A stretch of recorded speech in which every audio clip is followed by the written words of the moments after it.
mümkün bul.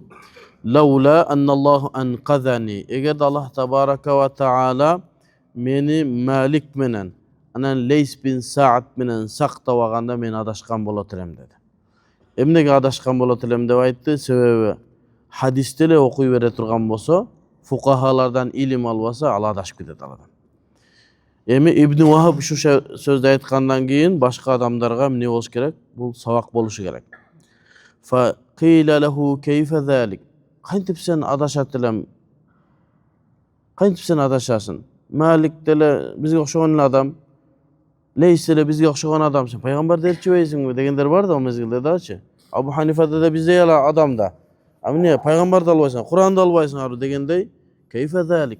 Kantip sen İmam Malik bolbasa, cevasa Leys bin Sa'd bolbasa men adaşkan bolom deytilen. Özün İbn Vahab, çoğun muhaddis alımsın. Qala aktharutu minel hadis fahayyarani.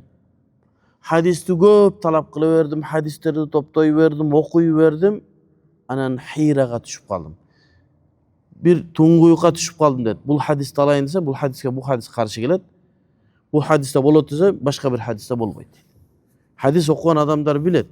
Hadis menen alek bolgondor bilet oşo. Hadiste de okuyuverseniz bu hadiste bolot dedi, başka hadiste bolboyt dedi. Bir hadiste cumadan alıp 4 rekat sünnet okusa bir hadis 2 rekat dedi. 4 rekat talawuz, 2 rekat talawuz. Adam hira bir tavalbagan tunguyuka düşüp kalat. İbn Vahab da aytat, aktharutu minel hadis. Hadisti köp talap kılıp fiqh okuvastanlı hadistele toplap jattayıverdim. Fahayyarani fa kuntu a'ridu zalika ala Malik. Andan keyin şu hadisleri İmam Malik'e alıp gelip aytam, ya Resul, ya İmam Malik, bu hadiste peşinden cumadan aldın 4 rekat sünnet okudu odat. Miniyaktele 2 rekat okudu odat. Başka bir rivayet var. Abdullah ibn Mas'ud Cuma nasından 4 rekat sünnet okuş gerek. Cuma'dan keyin 4 rekat sünnet okuş gerek diyen İmam Abdullah ibn Mas'ud'un fatvası var. Hanafi mazhabı şonu algan. Şonun için Cuma'dan aldın 4 rekat sünnet, Cuma'dan keyin 4 rekat muakkada okuyuz. Bekemdelgen sünnet.